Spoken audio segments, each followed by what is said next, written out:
yo fui víctima de un secuestro. Yo tengo que decir, yo fui víctima de un secuestro express. Afortunadamente, yo misma pude negociar mi salida.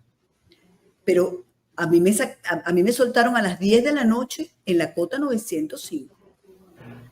Y yo viví unas horas terribles. Además, a mí me estaban vendiendo otros grupos. O sea, cuando tú vives eso, y además tú no ni siquiera puedes ir a demandarlo, porque lo primero que te dicen los tipos es, mira, si lo hacen, yo te voy a soltar, pero si lo hacen, yo sé dónde vives tú. Yo sé dónde están tus hijos. Tú no puedes hacerlo. Tú no puedes demandar a nadie en ninguna parte, porque te van a matar a ti o a tu familia. Entonces, no, y a lo mejor entrando a la policía te vas a dar cuenta que el delincuente que te atacó está precisamente allí de guardia luego que cometió su hecho en tiempo libre, ¿no? Entonces, si a mí hay algo que me pareció interesantísimo de este artículo, es que efectivamente, mira, no se puede pedir ningún dato a Venezuela de nada, porque en Venezuela todo es falso, todo es una mentira. El día que en nuestro país haya libertad y haya justicia y haya democracia, tendremos que comenzar por el registro civil para poner ese país otra vez a andar. Hay que comenzar por el registro civil. Entonces, me parece ilógico que conociendo como conocemos, sobre todo los periodistas, lo que sucede en Venezuela, haya unos que no están adentro, que están afuera, haciéndole eco, pero no solamente periodistas, personas que nosotros conocemos, que se llaman líderes políticos o que lo fueron en esta campaña. No, mira, yo no soy trompista, ni vivo en los Estados Unidos, pero yo lo que sí sé es que Trump le prometió a su gente, a los norteamericanos, que él iba a limpiar ese país. Y él le está cumpliendo. Y la gente dice, no, porque es que la comunidad hispana es muy grande. Sí, es muy grande, pero mucho más grandes son los americanos, señores. Y él se los prometió y les va a cumplir. Es su país, además, ¿no? Es su país. Entonces, yo lo que quisiera es tener un Trump en mi país, ¿entiendes? Eso es lo que yo quisiera, un tipo que me pusiera como Álvaro Uribe, que es otra de las cosas que me preocupa, porque Álvaro Uribe y su seguridad democrática limpió ese país. Bueno, ahora está en un juicio, que por cierto, bueno, afortunadamente acaban de paralizar el juicio, pero lo tienen años en esto. Claro. A Donald Trump van a tratar de hacerle lo mismo, como tienen años haciéndoselo, cuando dentro de 4 años entregue el poder. Pero mientras tanto, yo me pregunto, ¿y Joe Biden, que firmó una cantidad de indultos que parece que no firmó, por qué nadie habla de eso? Porque nadie habla de eso, porque aquí hay una complicidad de muchos medios de comunicación y de lo que son los grupos de izquierda, que cada vez son más radicales. Hay un grupo de centro que obviamente está atacado por todo lo que está ocurriendo, y hay una especie de plataforma, porque como el presidente de los Estados Unidos ganó el voto popular, ganó el Congreso, y tiene mayoría en Cámara Baja, en el Senado, y el voto popular, y hay una gran mayoría de estados que son republicanos, pues lo que no tienen en mayoría son los jueces, particularmente los de distrito, que son utilizados como eslabones para, en el nombre del Estado de Derecho, a lo que se revisa obviamente uno se entera, porque pues para eso está Brasil de ejemplo, para eso está Colombia de ejemplo, para eso está Venezuela de ejemplo, para saber qué es lo que está pasando. Pero en este caso en particular hay una especie de, como lo han llamado, incluso hasta Judicial Watch, que ha señalado, aquí hay un golpe judicial para evitar que se pongan en operación todas estas políticas que permitan limpiar el Estado, la burocracia que está podrida. Todo el mundo lo sabe, basta vivir aquí para saber que la burocracia federal está podrida. Me ha tocado vivir en Washington y está podrido. Yo estudié en una de las universidades más grandes y más anteriormente pues tenía mucha fama, ¿no? Que es la Universidad George Washington. Y allí uno concibe todo lo que es, porque muchos de los profesores son burócratas. Y uno entiende allí la magnitud del problema dentro del marco de lo que se está dando en Estados Unidos. Volviendo al tema del Tren de Aragua, es importante destacar que... No, porque ahí vi que pasaste un comentario de alguien que dijo, yo sí soy hispana y yo sí voté por Trump y me tiene que cumplir. Pero es que les está cumpliendo. Claro. El que entró legalmente, el que se ha presentado, que estaba cubierto por un parole, porque ahorita hay este rollo del bendito parole. Y yo comprendo la preocupación, yo le entiendo la angustia, pero yo también sé de muchísimos casos, porque, bueno, no te voy a decir, de 2, que se entraron con un parole, que no sé qué, y no volvieron más nunca a presentarse. Una tiene 1 año y otra tiene 1 año y medio, pero bueno, hija, entonces, tú te tenías que presentar. Es que pensaron que el parole era una visa o que era qué era, no sé. Sí, lamentablemente pareciera que desconocieran los términos en los cuales ingresaron al país. Si es por parole, tiene algunas condiciones. Si es por asilo, tiene otra. Esperar, por ejemplo, la entrevista, ¿no? Por eso te estoy diciendo, entonces, no, pero es que no me llamaron. ¿Y por qué no llamaste tú? O sea, porque cuando uno está en una situación como esta, mira, yo entré a Panamá sin papeles, porque yo no tenía pasaporte. Mi esposo tenía residencia permanente, pero yo no tenía nada. De todas maneras, aquí para entrar tuvimos que hacer una serie de cosas que nos ayudó el gobierno colombiano de entonces para poder entrar aquí. Por supuesto, el gobierno colombiano sabe quién es uno. Aquí también saben quién es uno porque aquí había un récord, pero tú tienes que montarte encima.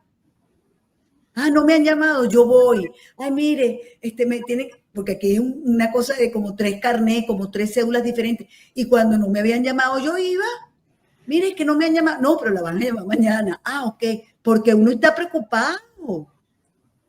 Pero aquí hay un problema, es que hubo la masiva participación de personas que venían a pedir asilo político y nosotros hemos tenido abogados de inmigración en este programa que están al tanto y nos han dicho que más del 95% de las solicitudes de asilos políticos de venezolanos se caen por fraude porque no son verdad. Porque una cosa es querer trabajar y buscar una solución económica y otra cosa es ser perseguido de acuerdo a lo que establece la ley de asilo político. Son 2 cosas diferentes. Y la gente dice, bueno, yo me vengo con TPS y si no aplico un asilo y en el tiempo que me dan el asilo, entonces yo me voy y me busco un marido americano o una mujer americana para casarme, a ver qué hago, pero brinco de un lado para otro y ya le conocen la trampa al sistema y utilizan, en muchos casos, como lo han dicho los abogados, abusan del sistema. El que trajo una parola humanitaria, que ese es otro de los elementos claves que quería tocar, era el hecho de que, por supuesto, el régimen no trabaja solo, el régimen trabaja con Cuba, con Nicaragua, con China, etc. Y cuando ellos vieron, qué delicioso, parol humanitario para venezolanos, nicaragüenses, haitianos y cubanos, allí lo utilizamos y eso fue lo que pasó. La gente, el régimen envió personas a corromper a ciudadanos que tenían estatus aquí. Les dio dinero. Hay miles, no es que estoy hablando de no, hay miles. Sí, se convirtió en un negocio. Llamaban a la gente para decir, deposita tanto en las cuentas y a partir de allí puedes solicitar a determinadas personas. Yo sé de casos, por ejemplo, de que no se trató de una sola persona o 2 personas que trajeron hasta 4 o 6 personas. Y mi pregunta es, ¿tenía los recursos suficientes como para justificar la presencia de casi la mitad de la familia? O en algunos casos se comprobó que ni siquiera eran familia, lo cual también evidencia que se trataba de un negocio. Era un fraude. Pero no están viendo el caso de Quero Silva, el militar que hasta actor fue en Miami. Sí. Bueno, entonces ese señor estaba pidiendo asilo. Claro. Y el suegro entró con una visa de inversor. Y el tipo tiene el tupé de presentarse como extra de telenovela, pero pensando que nadie lo iba a descubrir. Déjenme contarle que tengo la información de que en el juicio, el viernes, el juicio no, eso fue una presentación para ver si le daban libertad bajo fianza o no. Bueno, que parece que la esposa no paró de llorar durante todo el evento, tanto así que el juez tuvo que llamarle la atención y decirle que, bueno, que, ¿sabes?, que estaba interrumpiendo con el llanto, que si iba a llorar, que saliera. Había una de sus víctimas pidió permiso para entrar, no voy a dar el nombre, entró y él mismo le dijo a sus abogados para que lo sacaran. Hijo de un militar que lo torturó hasta que se cansó. Entonces, cuando tú ves estas cosas, tú dices, este señor que torturó a cantidades de jóvenes en el estado Lara y ahora estaba feliz desde el año 2018 en Estados Unidos, ¿cómo entró? ¿Quién le dio la visa? ¿Cómo estaba ahí? ¿Cómo tuvo el tupé de ser extra? ¿Cómo es que van a vivir la vida tranquilo después de todo lo que hicieron? No, yo te digo de verdad. Es que lo que sucede es que el nivel de criminalidad de estos actores no se había medido porque no habían actuado en la forma como lo están haciendo. Por eso el juez aquí, cuando sentenció a varios del Tren de Aragua, él dijo, yo no había visto algo así. ¿Por qué? Porque se sienten inmunes e impunes. Ellos no los toca nadie. ¿Por qué? Porque en Venezuela es así. Por eso hay un Diosdado Cabello que hace lo que le venga en gana y un Maduro y cualquiera de estos criminales porque saben que no les va a pasar nada en Venezuela. Se crean ese concepto, vienen a los países, porque no solamente vinieron a Estados Unidos, sino pregúntenle a los chilenos, a los peruanos, lo que les ha ocurrido, y hacen exactamente lo mismo porque el concepto mental que tienen es ese. Y destruyeron el sistema aquí, por eso se considera y se ha alertado y se decreta que es una guerra irregular, porque el régimen, al igual que los cubanos, al igual que los nicaragüenses, los regímenes son más astutos que los que manejan y proyectan el sistema dentro de los Estados Unidos, las burocracias, etc. Y hay una penetración. Se utilizó un sistema de carácter humanitario y también político para llenar de gente, y aquí nos están diciendo, bueno, yo conozco mucho que vendieron, a mí, yo soy ciudadana americana, a mí me proponían, te doy 30, te doy 50,000, te doy 100,000. Era eso, y además lo ponían en los avisos en Facebook y en TikTok, comprando paroles humanitarios. ¿Por qué? ¿Y quién tenía para pagar $50,000? ¿Qué venezolano podía pagar a un ciudadano $50,000 para venir, o si era una familia $150,000? No, pero es que eso es imposible. No es no, si además los que están acá bueno, para ellos, pero del día a día. No, eran los chavistas. Eran claro, los chavistas, porque un cubano que sale, que se lo comen en la mitad del camino los tiburones, no tiene $50,000 o $100,000 para traer a la familia. No la tiene. Los que los tienen es el régimen cubano, el régimen nicaragüense, el régimen venezolano y lo peor aún, el régimen chino, que penetraron aquí en edad militar y todavía andan por ahí. Eso no los han conseguido porque entran en las comunidades chinas, es más difícil conseguirlo. Pero obviamente esto está penetrado y por eso se habla y se plantea, y ya es una regla, que estamos en guerra. Esto es una guerra irregular, y la guerra irregular son de multiniveles y se dan en todas las líneas, pero una de las principales, porque es la que busca colonizar el cerebro de la gente, es la guerra psicológica de desinformación y propaganda.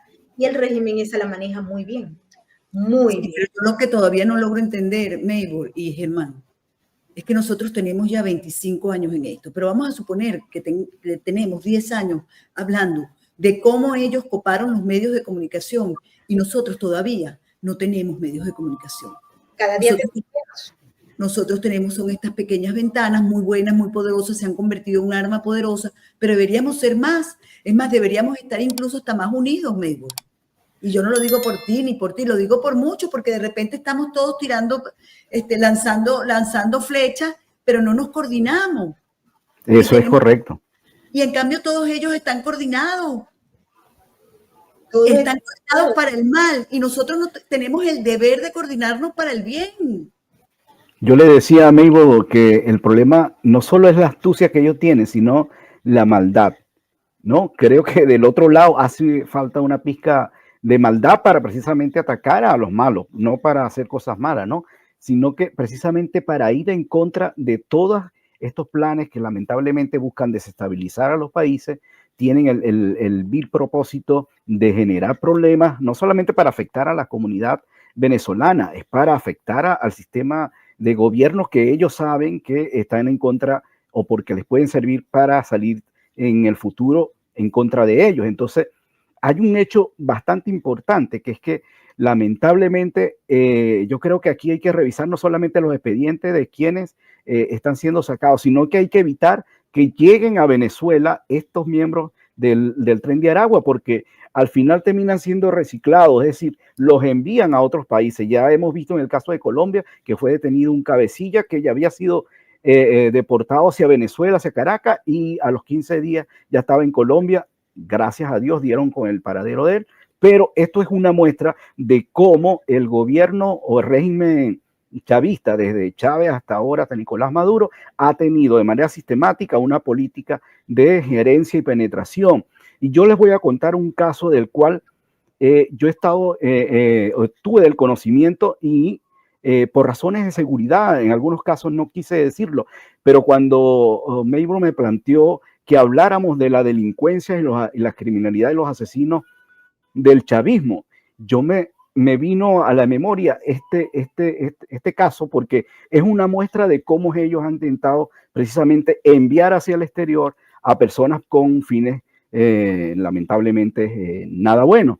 Y en la época de Chávez había un agente de seguridad, un equipo de seguridad que se enviaba a Colombia en momentos en que Chávez visitaba este país para hacer una razzia y determinar quiénes pudieran atentar en contra de Chávez. Esa persona, yo tuve la oportunidad de conversar con él y con el tiempo se fue desligando porque evidentemente sabía que iban a atentar contra su vida y comenzó a contar todos estos hechos. Esta persona termina en Colombia porque luego de haber de alguna manera cometido algunos delitos en este país, regresó a Venezuela y era la persona que se encargaba de la extorsión de las empresas, de quitar el dinero que iba a parar a Miraflores, y él contaba cuántos le llevó y cuántas maletas llevaba a determinados funcionarios o altos funcionarios en ese entonces. Y sabiendo que ya su vida peligraba, termina saliendo precisamente por el Darién y termina acá en los Estados Unidos. Ya esta persona goza de protección y a lo mejor en los próximos años, en los próximos meses, vamos a tener información de precisamente las encomiendas o digamos las intrusiones que él cumplió y que demuestran una vez más el carácter perverso y el carácter maligno del régimen chavista. Fíjate que uno de los elementos claves que se plantea en esta horrible historia del Tren de Aragua penetrando los Estados Unidos es que ellos buscaban los mecanismos a través de los cuales podían conseguir a los opositores, pero también la información y data de los ciudadanos norteamericanos.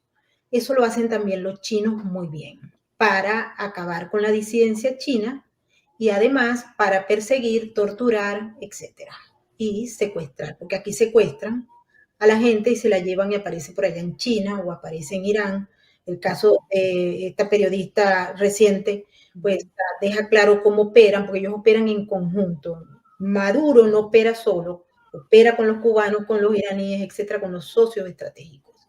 Pero ellos llegaron y buscaron cómo conseguir, ya los chinos lo habían adelantado, déjame decirte, la data de la gente aquí, donde vive cada quien que a ellos les interesa. Y buscaron las apps de distribución de comida, de transporte, de paquetes, y allí consiguen la información de la gente, se hacen de rutas completas, tienen una mafia increíble, porque pagan para poder utilizar el app, para abrir los apps, y adicionalmente a ello, pagan para que la gente que tiene los documentos en regla tenga las apps por ellos y ellos las operan.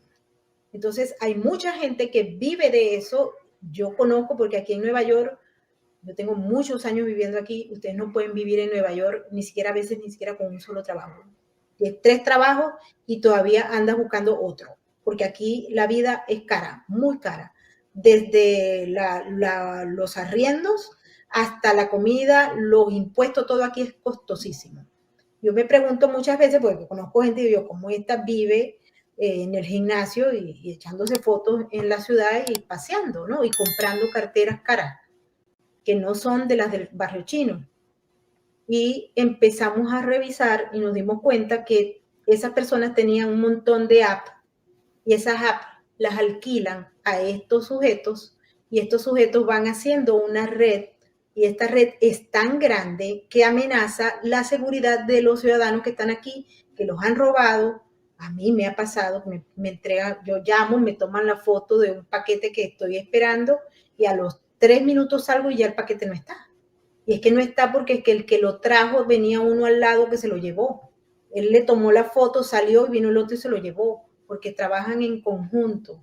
Y esto ha hecho una distorsión enorme en el sistema estadounidense, pero también en la credibilidad, porque las empresas privadas, que son muy grandes, tienen muchos clientes, dependen también de la credibilidad. Y si se pierden 30 paquetes en una cuadra, la empresa sufre también, pero ellos logran los objetivos y van haciendo una gran cantidad de dinero, que yo logré meterme en varios puntos que lleva la cadena, porque la cadena es compleja, no es fácil de entenderla, y todos los paquetes los sacan de las cajas, los meten en unos contenedores y los mandan a Venezuela, porque nadie sabe qué es lo que pide cada quien en las tiendas de internet.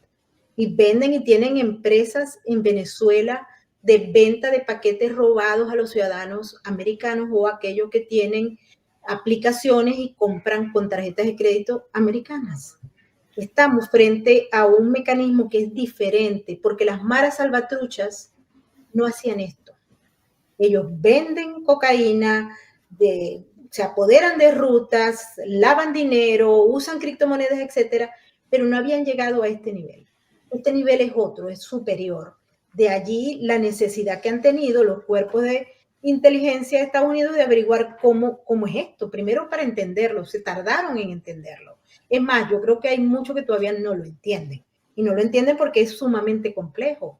Porque sí, ¿te recuerdas el caso en Miami que descubrieron que había una empresa de importación que robaban los autos y aparecían en Venezuela en los containers? Es decir, que llamaban y supuestamente le pedían una carrera a alguien y le terminaban robando el carro y el carro terminaba en Venezuela limpio y por supuesto siendo vendido de manera pública sin ninguna restricción, sin ninguna limitación.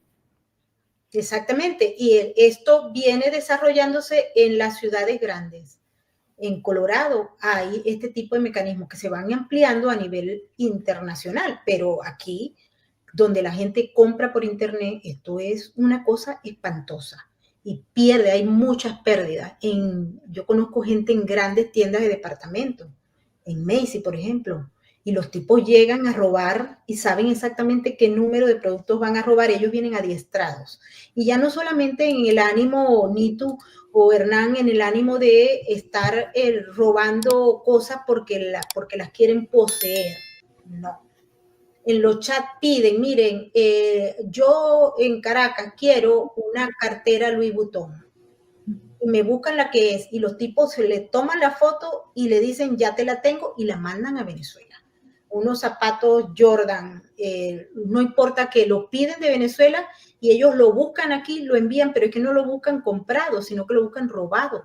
Y dicen, ya te los tengo, y se los llevan puestos y dejan los zapatos, a veces llegan de media y salen con zapatos de las tiendas y después los limpian y los ponen para la venta o para entregarlo a la persona que lo pidió en Venezuela. Realmente esto se llama crimen organizado transnacional, sin ninguna duda, con unos mecanismos nuevos. Nitu, adelante. No, que yo en una visita que le hice a una hija mía en Cincinnati, estaba en un Target, digamos que es una tienda muy popular, y vi dos personas que entraron cada una con su carro y metían, pero hacían mucha bulla, tú sabes, gritaban y metían cosas y las tiraban. Y yo me asusté y me acerqué a las cajeras y le dije, mira, y parece que hay unas personas pegando unos gritos y tal. Entonces, señora, tranquila, no se angustie. y esas personas llenaron sus carros de cosas, es más, pero no era comida, eran ropa, cosas del hogar, los llenaron y se fueron. Y yo después le preguntaba, pero ¿cómo es esto? Bueno, mire, aquí hasta $700, creo que fue que me dijo en ese momento, hasta $700 se pueden llevar, pero cada uno se llevó $700, o sea, yo me puedo llevar, me dice, no, usted no se lo puede llevar, pero entienda que para nosotros es mejor que se lleven esto, que esta noche lleguen y nos caigan a pedradas y nos revienten los vitrales y nos incendien la tienda. O sea, imagínate tú el grado, yo no sabía que eso estaba pasando, pero pasó, y te estoy hablando de Cincinnati, que diga, no es Nueva York, no es Washington, no es Miami. Cincinnati es el granero de los Estados Unidos, es bastante conservador, digamos, y estaba pasando. Eso te recuerda a la expresión de Chávez, aquella de que si alguien robaba una gallina había que permitirle robar. Entonces, acá se instrumentó esto, lamentablemente se permitió para el extremo de que no importaba la seguridad de los que iban a comprar en Buena Lip, sino que efectivamente de los empleados que también estaban allí y que terminaban de alguna manera, algunos casos renunciaron porque sé de casos de personas que se sentían amenazadas, se sentían intimidadas al trabajar en estas tiendas. Yo conozco, la única vez que vi eso, lo vi ahí y me quedé impactada. Lo peor del caso es que en Nueva York las leyes están más bien hacia beneficio del criminal y sobre todo de los reincidentes que de los ciudadanos normales y honestos. Yo conozco gente que trabaja en las tiendas y ha denunciado, mira, este tipo se está llevando, y una vez por evitar que se llevara unos productos que estaban muy bien protegidos bajo su control, es decir, la persona estaba, ella iba a ser castigada por eso, ella tuvo que ir a la corte y ella perdió, le tuvo que pagar al criminal. Es increíble, pero todo esto ellos lo saben y lo van generando como una especie de manual, y los que llegan, más allá del tema que nos trae a colación el buen amigo Gary, es el hecho de que la situación es que ellos vienen preparados, vienen entrenados, muchos de ellos, y otros se van anexando a esa cadena criminal, a esa cadena ilegal, hasta que construyen una infraestructura para el crimen que es muchas veces invisible, porque esto es una guerra invisible, y como bien lo decía la autoridad, no van a tener un carnet de membresía, no lo van a tener. Entonces, demuéstrame cómo es que son del Tren de Aragua, por el historial criminal, no es por ningunos tatuajes, porque los maras salvatruchas no los agarran por los tatuajes, los agarran por la actividad criminal, y algunos coinciden con esos tatuajes. Pero yo he visto, por ejemplo, me llamó un amigo hace como 5 días, ya me había llamado otro para decirme, mira, es que este es amigo, el hijo de no sé quién, búscalo a ver si consigue.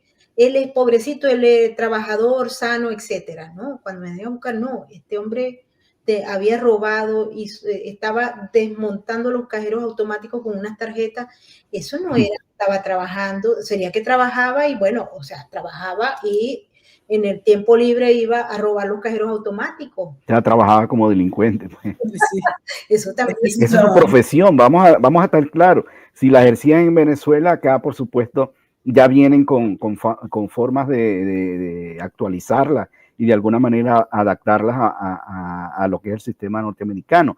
Acá lo que es verdaderamente preocupante es que se convierte en un problema de seguridad de Estado, en un problema que la ciudadanía, por supuesto, está siendo afectada, y en su momento determinado se puede convertir, si no se toman las medidas a tiempo, que sabemos que la están tomando, en un problema mayor. Gracias a Dios se están tomando la medida. Lo que sí es necesario es aclarar las aplicaciones de esa medida para evitar que, por ejemplo, se siga señalando a ciertos venezolanos que sí son trabajadores. En el caso, por ejemplo, de la ciudad donde yo estoy, yo he sido eco de, por ejemplo, yo he registrado 180 emprendedores, y esa gente está trabajando, esa gente está generando no solamente los ingresos propios, sino que está pagando impuestos, y esa gente representa y me representa a mí, Y por eso es necesario hacer una campaña que diga, bájeme de ese tren, porque hay un 99% de venezolanos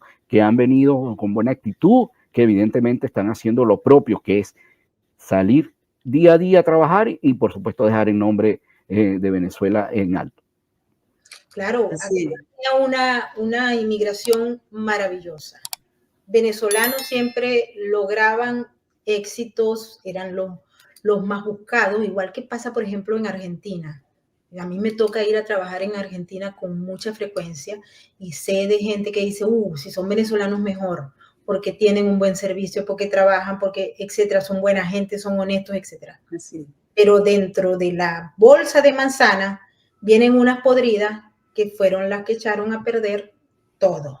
Y eso era deliberado, porque es que tampoco estamos hablando de una cosa que salió, se me ocurrió hoy, no. Eso ha ocurrido en Estados Unidos, solo que, como por aquí decían, los Estados Unidos son lentos para entender. Los Marielitos, por ejemplo, el régimen cubano, ellos utilizaron estas mismas herramientas.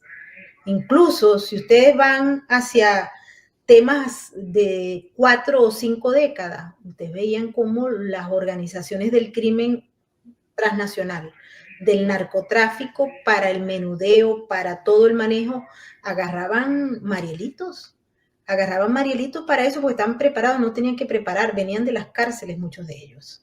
Y algunos venían de centros de enfermos, de manicomios, que en esa época creo que había en Cuba, ya no sé si habrá o no habrá, o no sé, porque aquí todo el mundo me pregunta, la semana pasada me preguntan porque aquí en Nueva York, por ejemplo, no hay manicomios, ¿no? Todos los locos están en la calle. Pero el tema es que aquí mandaron gente enferma, pero criminales en esencia, que vinieron a trastocar todo el sistema a donde llegaban. Y había grandes organizaciones criminales que preferían en ese momento agarrar a uno que ya estaba entrenado para que hiciera todo, pues está dispuesto a hacer todo. Y cuando se habla de todo en el crimen organizado, se habla de todo. Así es que esto hay que entenderlo bien, no es tampoco una invención.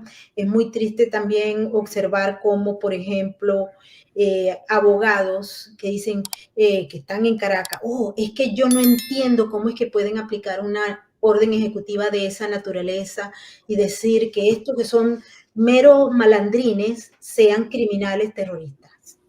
Bueno, lo primero que yo te diría, y yo me tengo que ir despidiendo, es que, porque he leído ese comentario, hay que entender que esa orden dice que hay una guerra contra los Estados Unidos, una guerra irregular, y cuando se está en guerra, se aplican medidas como esta. Lo que pasa es que no es una guerra convencional, no estamos viendo tanquetas y aviones y bombardeos, no, esto es distinto, a lo mejor más peligrosa, porque además no sabemos por dónde vienen los tiros. Exacto. Entonces, están en guerra. Tienen que responder. Y yo te digo sinceramente, ojalá que esto mismo se aplicara en todas las naciones que hemos sido afectadas por estos grupos, incluyendo Venezuela, por supuesto. Por ahí leía, 66 años lleva Cuba, Venezuela, ¿hasta cuándo va a llegar? Bueno, hasta que los dejemos. O sea, eso es lo que se está trabajando, pero cuando se hace cosas como esta, entonces salen a defender a los pobres angelitos que nunca hicieron nada. Si es que esto es parte de lo que nos está pasando.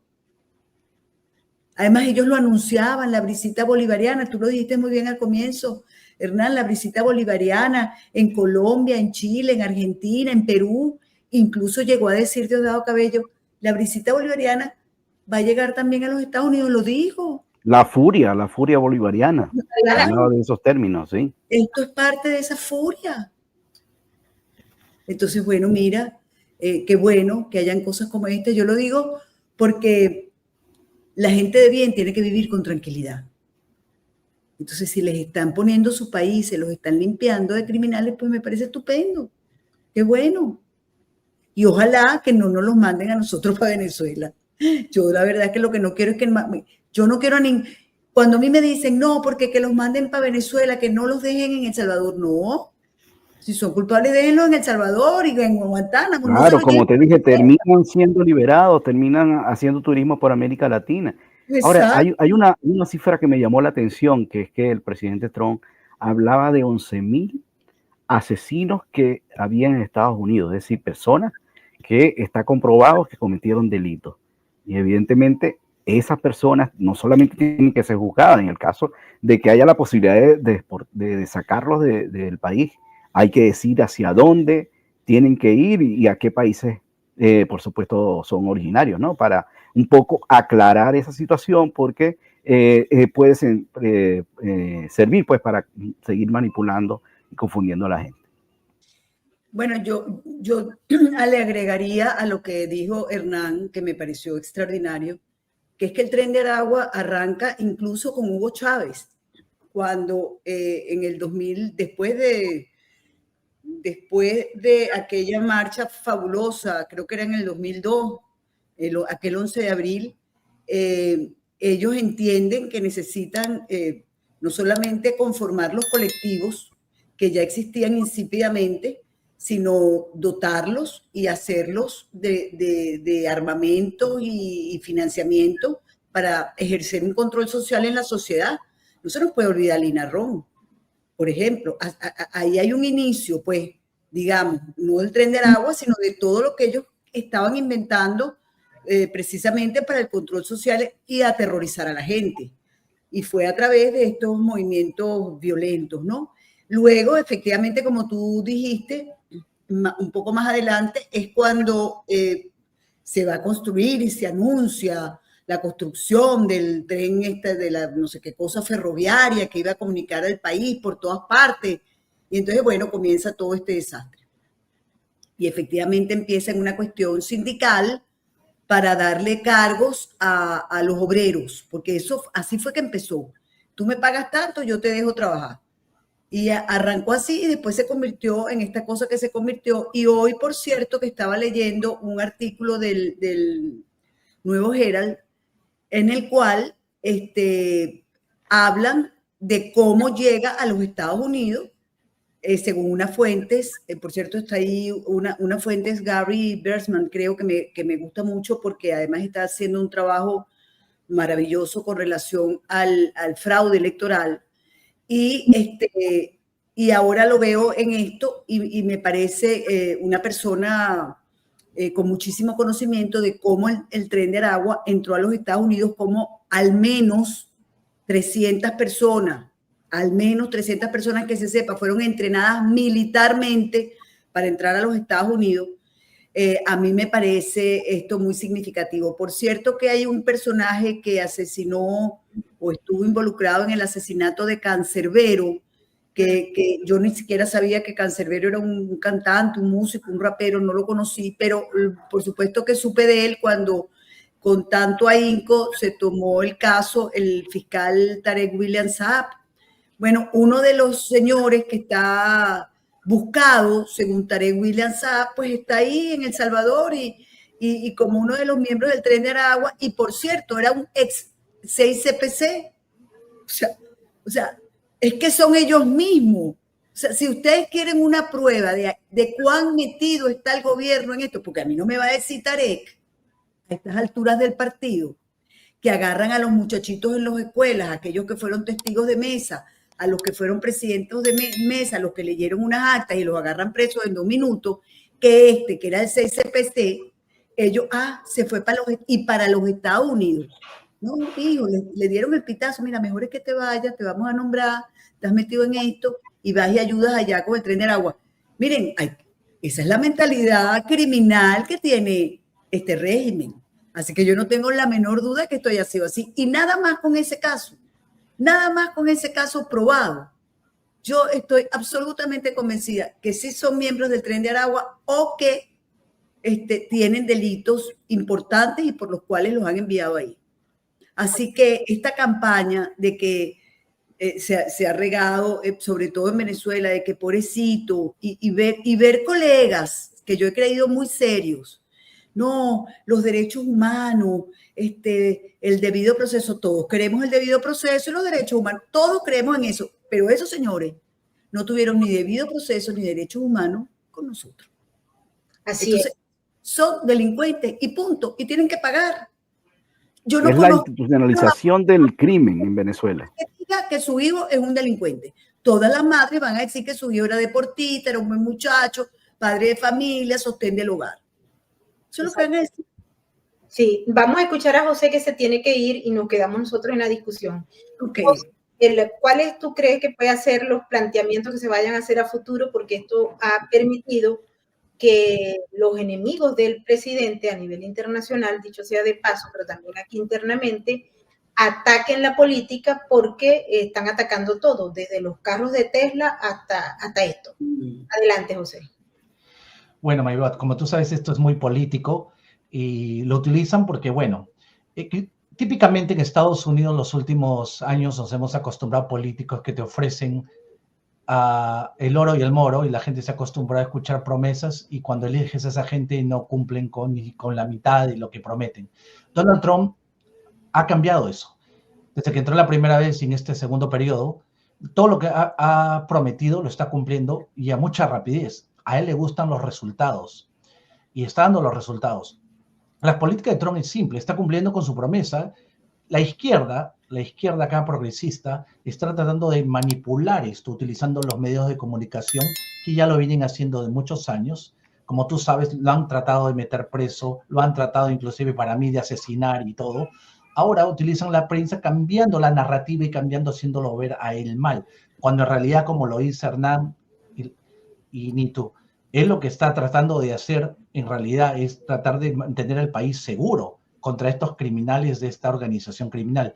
Ahora, algo que quizás se confunde un poco es que hay dos cosas. Cuando se habló de la deportación, quiero aclarar eso, porque de los que están presos actualmente, hay personas, ojo, que han cometido delitos en otros países, como en el Perú y Chile y Colombia, y ellos han venido y han cruzado la frontera y se han metido acá.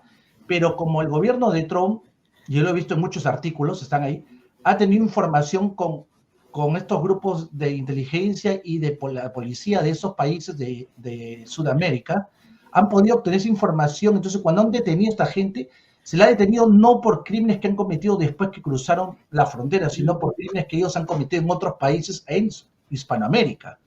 Claro, ellos dicen, no, yo no he hecho ningún crimen en Estados Unidos. Bueno, vamos a ver. Cuando se cruza la frontera, como tú bien lo has manifestado, ya es un crimen, es un delito. Solamente cruzarse por la frontera sin permiso de migración, o sea, una visa o algo legal dado en una embajada, un consulado. Ya ahí hay un delito. Y un segundo delito es lo que se cumple acá. Como lo estaban tratando de aclarar, hay personas que ya vinieron cumpliendo, aparte del delito de cruzar la frontera, y habían hecho delitos criminales en otros países de Hispanoamérica y se venían a esconder acá en Estados Unidos y continuar con eso, ¿no? Ahora, lo que Trump está haciendo con su política son fuertes, duras, pero tiene la información, porque lo están corroborando, y inclusive con la CIA, de quiénes son estas personas antes de deportarlos o mandarlos a El Salvador. Lo que me parece que está haciendo Trump es fantástico, es algo que no lo había hecho nadie, más bien lamentable la política de Biden de abrir las fronteras como si fuéramos un país del tercer mundo como Somalia, que no tiene fronteras, no tiene gobierno, y decirle a todos, oye, ustedes entren. Y ojo, los países que hicieron eso, como Perú, están pagando las consecuencias ahorita, y ahorita Perú se está volviendo una tierra de nada. Matan a la gente, extorsionan y hacen el tráfico humano como si fuera algo normal del día a día. Lo que, gracias a Dios, Trump, desde su gobierno del saque, está poniendo mano dura, y me parece eso que está muy bien para proteger a nuestro país, a nuestras familias, de lo que vimos acá. Creo que esa se necesita también en Hispanoamérica, en Colombia, en Ecuador, Perú, Chile, que está fuera de control. Eso nomás quería agregar. Muchísimas gracias, José. Sé que te tienes que ir y queremos agradecerte por haber pasado por acá una vez más. Y por gracias. Muchas gracias.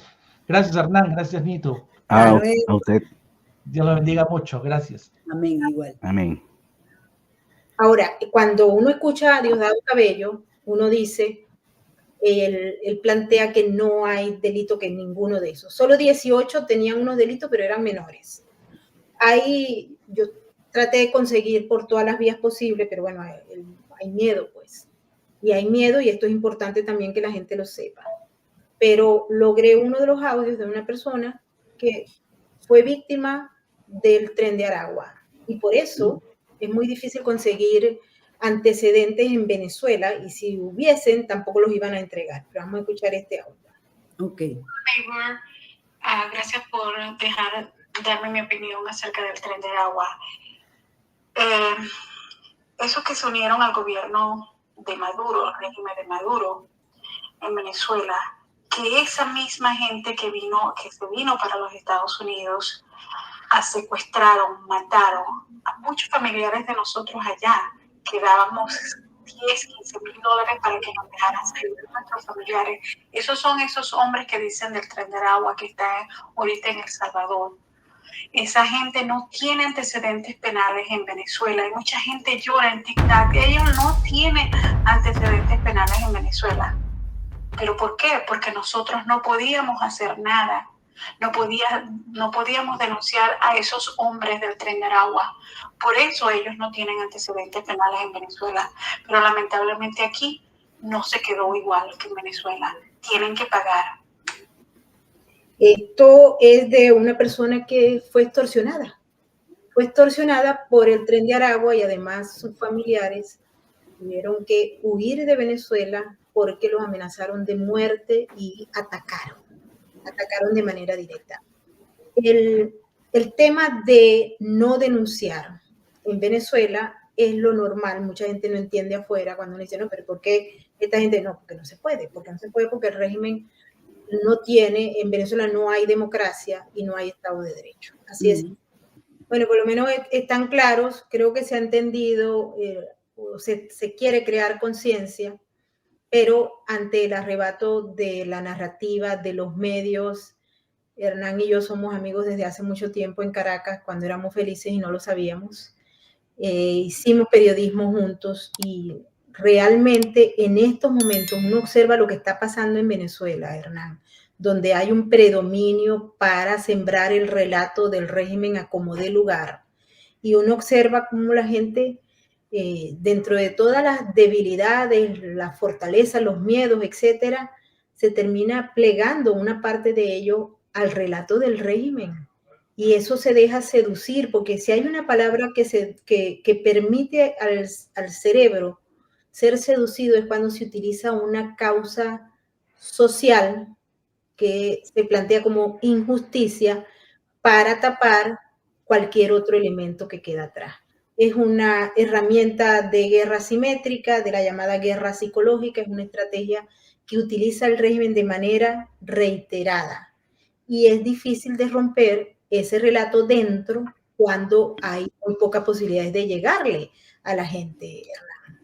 Sí, además, en Venezuela vamos a estar claro, se impuso al final una hegemonía comunicacional que se ha apoderado de todos los medios, pero además la mayoría de los medios independientes que hacían investigaciones están siendo investigados, algunos han sido bloqueados, algunos han tenido que salir del país. Bueno, en mi caso ya llevo años ya fuera del país, pero era precisamente por el temor de ser detenidos de alguna manera o sufrir la muerte, porque en algunos casos se ha comprobado que efectivamente aquellas personas que se oponen al gobierno son asesinadas, no solamente en Venezuela, sino como le decía el anterior mensaje, en el caso de Chile, estamos hablando del primer teniente Roland Ojeda, que fue asesinado por órdenes dadas del alto mando del régimen, precisamente contra un oficial que había participado de alguna manera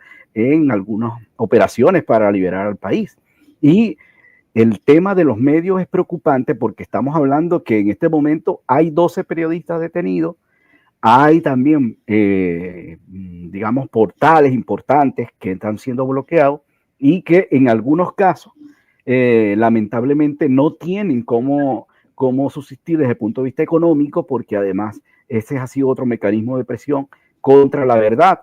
Y hay personas que terminan siendo no solamente seducidas, terminan siendo lamentablemente intimidadas al extremo que terminan abandonando los espacios informativos, los espacios de opinión y terminan pues dejando esos lugares, espacios abiertos al chavismo para que ellos sigan ejerciendo la narrativa que se ha venido señalando acá. Que se ha venido señalando, por ejemplo, y esto hay que entenderlo, y yo les invito a todos los que nos están viendo que utilicen el sentido común, pensamiento crítico. Si ustedes ven que un sujeto como Diosdado Cabello, que tiene un prontuario, que lo están buscando, que tiene en unos precios su cabeza, o otro como Nicolás Maduro, como cualquiera de estos que conforman, puede ser Vladimir Padrino López, cualquiera de ellos, plantean una narrativa, un conjunto de ideas en los discursos y luego lo maximizan a través de los mecanismos de réplica que tiene el régimen, que son muchos, que además trabajan a nivel internacional. Y Maduro plantea que hay un secuestro cruel e indignante con los venezolanos del Tren de Aragua. En El Salvador, ustedes no pueden recordar, tienes un perrito, ustedes no pueden recordar el hecho de que en Venezuela hay más de 850 secuestrados, presos políticos. O es la contranarrativa, es decir, este tipo de guerras psicológicas utilizan lo que se llama la frame principal para recalcular la narrativa. Es decir, nosotros los venezolanos conscientes sabemos que en Venezuela no hay Estado de Derecho, no opera la justicia, que Tarek William Saab es un criminal que debería estar preso en La Haya, y nosotros lo sabemos. Nosotros sabemos que allá no hay justicia y que el crimen compró e instrumentalizó al Estado venezolano con todos sus actores. Lo sabemos. El que tenga alguna duda de eso, entonces no sé qué le va a pasar porque dejó de vivir los últimos 25 años o de entender. Pero, para decirlo en términos llanos, ¿te recuerdas aquella expresión de que el ladrón termina gritando, allá va el ladrón? ¿No? Cuando precisamente ellos son los que no dan el derecho a la defensa, la legítima defensa que tiene a alguien que haya sido detenido por razones políticas. No les permiten tener sus propios abogados, no le permiten pues tener su propia defensa, pero además de eso, ni siquiera le permiten durante 48 horas o más que son detenidos saber dónde están, lo que digamos, significa una desaparición forzada. Y evidentemente hay delitos que son cometidos allá, pero ellos quieren atribuirle a otros, en este caso porque además que ellos han aceptado, aquí hay un hecho bastante importante. ¿Te recuerdas que las deportaciones también fueron aceptadas por el gobierno de Nicolás Maduro en su empeño quizás por tener algún enlace con el gobierno norteamericano? Pero aceptaron estas deportaciones y como se detuvieron en su momento, entonces se recurrió a un tercer país, en este caso El Salvador, donde a partir de allí se iba a determinar quiénes cometieron delitos, quiénes se quedarían presos allí y el resto serían devueltos hacia Venezuela, que es la única forma de que lleguen a este país. Claro. ¿Por qué? Y esto que tú planteas es muy importante. Eso fue en febrero del año pasado. Estaba Biden de presidente, que le dio bastantes obsequios a Maduro, incluyendo los narcosobrinos, a Alex Saab, las sanciones de la OFA, las sentencias a favor de Maduro, etc. Les dio fondos y dinero. Pero Maduro se puso muy bravo el febrero del año pasado, hace un año. Y él dijo, yo no acepto más. Pero en la medida en que él no aceptaba, en esa misma medida se iba acumulando en los centros de detención miles y miles y miles de venezolanos, que son esos que llegaron primero, que se le otorgó, y los periodistas, que no sé si llamarlos periodistas o no, porque algunos no son periodistas, dijeron, bueno, es que le levantaron las sanciones a Conviasa para que fueran a buscar y entonces esto ya se entregó, ya se abrió. No. Biden dijo y puso una licencia para que hubiese una excepción, que los vuelos que buscaban a los deportados sí tenían derecho a entrar a territorio norteamericano. Los otros, o sea, para hacer otra cosa no era de turismo, no era de nada, era para buscar y sacar en los centros de detención, en Texas, en tal, pero más que todo en Texas. Y hubo gente que dijo y desinformó, no, es que eso es porque no. Maduro dijo cuando fue el señor Richard Grenell, que es el encargado para Venezuela, Él dijo, sí, yo los voy a agarrar a todos, está bien, chévere, yo los agarro. Él agarró, vino para acá. Primero vinieron a Texas, luego buscaron unos en Honduras, que es otro tercer país, ahí en Honduras, en México, ahora El Salvador, donde se están haciendo acuerdos. Iba a Panamá, pero casi que los chavistas no pueden ir para Panamá ahora. Podría ser Costa Rica, pero tampoco hay relaciones. Colombia, bueno, Petro está enloquecido allá. Es decir, queda Honduras, México y ahora El Salvador, los terceros países donde los chavistas pueden llegar con el avión y sacar a los inmigrantes. En El Salvador tengo entendido que va a haber un protocolo, pero que a la larga algunos, cuando Estados Unidos dé la orden, pues los van a entregar, obviamente. O si a Bukele le da la orden, a él le pagaron para tener esa gente allá en un acuerdo que se hizo con los Estados Unidos. Así sencillo. Y sale más barato a los ciudadanos norteamericanos, que terminamos siendo lo que pagamos todos, ¿ok? Y también todo el que paga impuestos aquí. Y esto es importante entenderlo. Ahora, cuando Maduro dice, hoy en día, se supone que va a llegar un avión lleno de inmigrantes que vienen de México. Está por llegar. No lo han reportado que haya llegado, por lo menos en los medios del régimen. Pero va a llegar hoy, porque está en el aire. Uno ve y uno dice, ¿qué fue lo que pasó que obligó al régimen a tragarse sus palabras y a decir, bueno, ahora sí los vamos a ir a buscar? Vamos a buscarlos. ¿Qué fue lo que ocurrió ahí? Hay muchas cosas que hay que entender para que sepan que esto es un juego estratégico, pero a la vez un mecanismo a través del cual los Estados Unidos está queriendo limpiar la casa. Y si no limpian la casa aquí, va a ser muy difícil limpiar las otras casas, ñapi. Eso es correcto.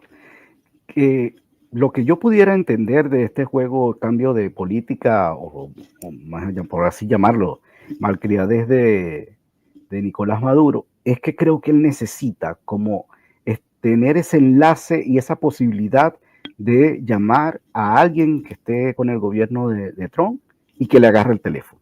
Y yo creo que debido pues a la posibilidad que en un momento él va a tener que negociar y va a querer tener la posibilidad de hacer esa llamada, y por esa razón es que también está jugando, digamos de esa manera, la posibilidad de que se mantenga las relaciones, se mantenga el contacto con, en este caso, el representante del gobierno de la administración Trump. Sí, vamos a ver ahora, pero el escenario se repite, como dicen aquí, over and over and over and over. Es la misma narrativa que se copia, y ¿cómo era que tú decías, Hernán? En criollo. Los secuestros indignantes son los de Venezuela. Los asesinatos indignantes... Sí, el ladrón grita, ya va el ladrón. El ladrón es usar el mismo mecanismo. Esto es una técnica del espejo. Yo uso la narrativa del otro, me la apropio para deslegitimarlo. El Tren de Aragua es del régimen. Es una criatura parida por el régimen. Desde la llegada de Chávez hasta el día de hoy, que es el régimen. Pero Maduro, en esa estrategia del espejo, dice que el niño guerrero era mandado por María Corina para que María Corina, y que el Tren de Aragua terminaba siendo de María Corina y de la oposición. Es una técnica que se utiliza en este tipo de guerras. Ustedes siempre antes, yo les pido, piensen con sentido común. ¿Por qué? Si Maduro fue capaz de eliminar a un grupo completo que había pedido ya que se rindieron, Oscar Pérez, o se les olvidó, y ya ellos habían dicho, nos entregamos, ya, y los mataron y los acribillaron. Un régimen capaz de hacer eso, ¿ustedes le van a creer ahora? Pregunto, no sé, o sea, es que cuesta creer que un régimen que sea capaz de acribillar en vivo, hay videos, nadie dijo no, hay videos, o un régimen que sea capaz de hacer lo que está haciendo con los presos políticos, que sea capaz de hacer lo que está haciendo con Venezuela desde el 98 para acá. Eso ya debe tener una concepción clara de lo que hay en Venezuela. Y es muy difícil lograr con éxito el replique, salvo que hayamos perdido la conciencia y la sociedad está enferma, porque de otra manera no se puede entender. Hernán, no sé si tú lo entiendes de otra forma, a mí me cuesta entenderlo de otra forma. Evidentemente, yo creo que aquí la clave está en de darle la información a la gente. Mientras el gobierno trata de señalar a factores de la oposición, en este caso María Corina, de ser supuestamente, de tener contactos no solo con niños guerreros, porque ahora hablan del narcotráfico y colombiano. Hay que recordar que una de las personas, siendo diputada en su momento, denunció la existencia en Venezuela de 2.000 grupos delincuenciales y además presentó toda la estructura que alrededor de ella estaba funcionando. Evidentemente, eso no se llegó a investigar, no se llegó a procesar dentro de la Comisión de Política Interior, porque evidentemente el gobierno evitó que eso se hiciera. Pero eso es una muestra de que efectivamente quienes terminan denunciando, quienes terminan presentando las cosas como son, terminan siendo señalados como los responsables cuando no lo es así. Y este hecho que te acabo de decir demuestra que efectivamente María Corina Machado en su momento hizo la denuncia en contra de estas organizaciones que existían, deben existir todavía en Venezuela, porque habría que seguir indagando a ver realmente dónde están estas 2.000 organizaciones, si están en Venezuela, están fuera de ella. Sí, yo por lo menos he visto, y volviendo al tema, porque aquí hay una persona que nos está diciendo, he visto las mamás que dicen, muy probablemente ellos no le digan que son criminales. Por lo general los criminales no le dicen a las madres o a las esposas, mira, o sea, salvo que sea evidente, yo soy ladrón, ok, yo soy asesino, mira, me maté a 6, violé a 8 niñas. Por lo general no lo dicen.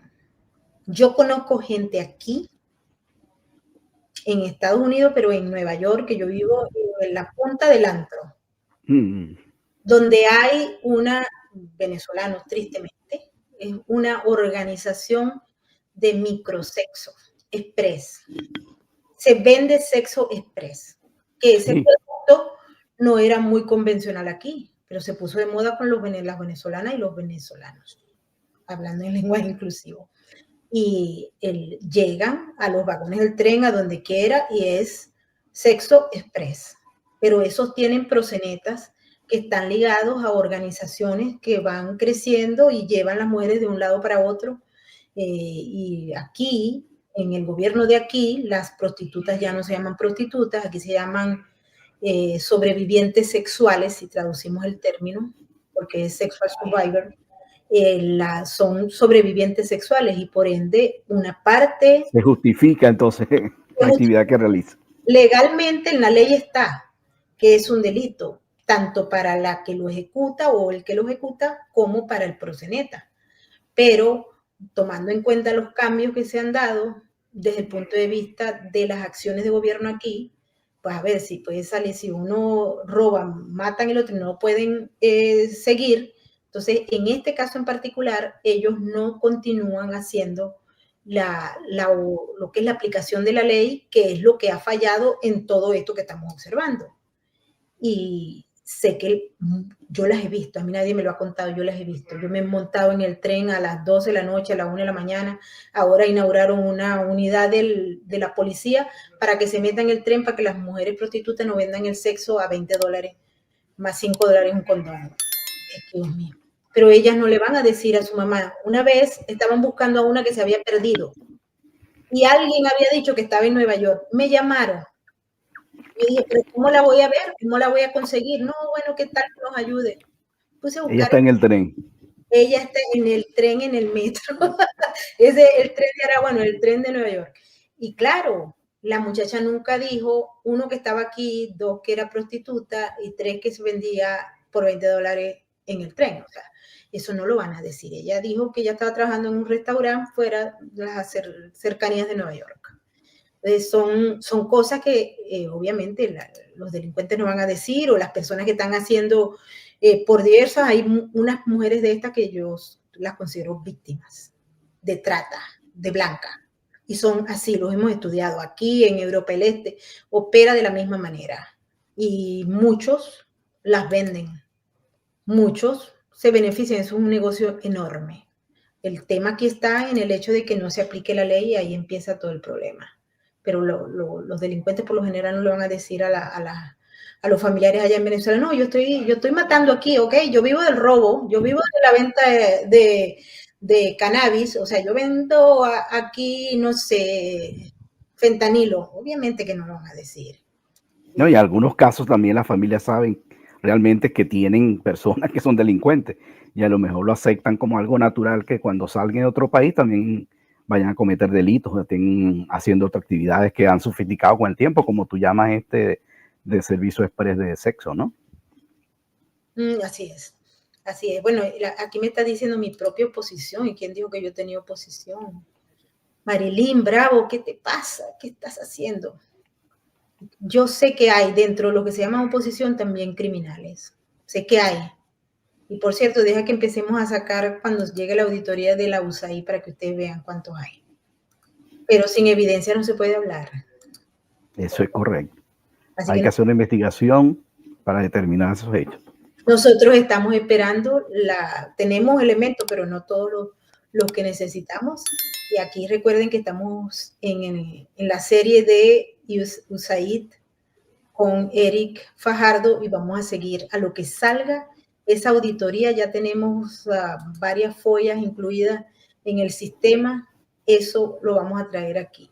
Y después no, bueno, ya me imagino qué es lo que no van a decir, porque ya lo han dicho. Pero igual hay que decirlo porque eso también forma parte, y eso, si queremos una Venezuela limpia, una Venezuela nueva algún día, tenemos que empezar por cortar toda la grama y no solamente una grama que tenga un color, es toda la grama. ¿No te parece? Bueno, humildemente, las puertas de mi blog, que se llama Código Latino de Estados Unidos, está a la orden para esas u otras informaciones que puedan servir y orientar precisamente, dar con la verdad de que lo que está pasando, no solamente con los venezolanos, lo que está pasando en el mundo, y podemos hacer una contribución bastante importante. Así es. Bueno, hemos llegado al final de esta emisión. Vamos a dejar que nuestro buen amigo vaya para la playa porque él puede ir para la playa. En mi caso no, hoy hay frío y... Aquí, no, a esta hora no creo que vaya para la playa, voy a hacer otra cosa que no tiene nada que ver con la playa. Aquí la primavera no llegó nunca, pero bueno, no ha llegado. Sí, yo sé, Marilyn me está diciendo que a los criminales de la oposición. No, estás equivocada, debe ser que tú no vienes a este programa, pero aquí tratamos igual a los dos bandos, siempre que sean criminales, y también en mi blog Venezuela Política, que los invito para que vayan a venezuelapolitica.info. Todos los días nos acosan, pero nosotros seguimos ahí más que nunca. Por cierto, que tenemos un reportaje justamente sobre el tren de Aragua, porque no es una ficción, es una realidad, y esa realidad tiene que ver con los casos criminales que están documentados aquí. Nosotros documentamos todo, de donde venga, los del régimen, los de la oposición y los de la falsa oposición. Así que, Marilyn, te pelaste conmigo. Bienvenida. Así es, estaremos siempre informando y mostrando las pruebas de lo que señalamos en nuestro trabajo como periodistas. Así es. Bueno, hemos llegado al final de esta emisión. Quiero agradecerle a todas aquellas personas que nos han acompañado hoy domingo. Ustedes tienen ganas de escuchar. Les invito para que sigamos dándole, por favor, no caigan, no sean soldados de las herramientas que utiliza el régimen y otros aliados al régimen. Hoy en día pónganse a ver todo lo que dice todo el mundo, saquen una conclusión y se van a dar cuenta que es el mismo concepto. Se aliaron el régimen con los enemigos de Trump para alinear el discurso en una sola organización, en una sola narrativa, en una sola frase, y da vergüenza porque ustedes ven ONG diciendo algo en un comunicado que se repite. Luego sale el mismo comunicado que ya había salido de Iván Gil diciendo lo mismo, pareciera que se lo copiaron y se lo pegaron todo. O no sé si es que lo hace una sola persona y después lo distribuye con los nombres. Un abrazo, Hernán, gracias por estar con nosotros. No, te agradezco por la invitación, ya estábamos pendientes de este encuentro virtual, pero ya seguiremos entonces informando, no solamente por este u otros canales que se abran en la medida en que nos permitan pues ejercer el periodismo. Un abrazo gigante. Chao. Ya lo saben, ahí les dejo su blog para que entren y lo sigan también, porque bien vale la pena que lo vean porque es un periodista serio que hace información e investigación. Conozco a Hernández desde hace mucho tiempo. Así que yo se los recomiendo. Bueno, nos vamos, ahora sí. Nos despedimos hasta mañana. Un abrazo gigante, por favor denle like, compartan con amigos, familiares o en las redes sociales. Un abrazo a todos nuestros maravillosos moderadores, a Tamaris López, a Lontán, a Norma Flores y no sé qué otra de nuestras bellas amigas andan por allí. Lontán seguro que está preparando comida y nos invita. Un abrazo, nos vemos mañana. Nos despedimos como siempre con el mensaje de la RAC, porque recuerden que juntos salvamos vidas. Chao, chao. Su mirada no conoce de estadísticas. Aún así, millones de ellos padecen una cruda realidad. Su lealtad es inquebrantable, aunque no haya nadie con quien compartirla. La diferencia la haces tú. Adopta, esteriliza, colabora. Red de apoyo.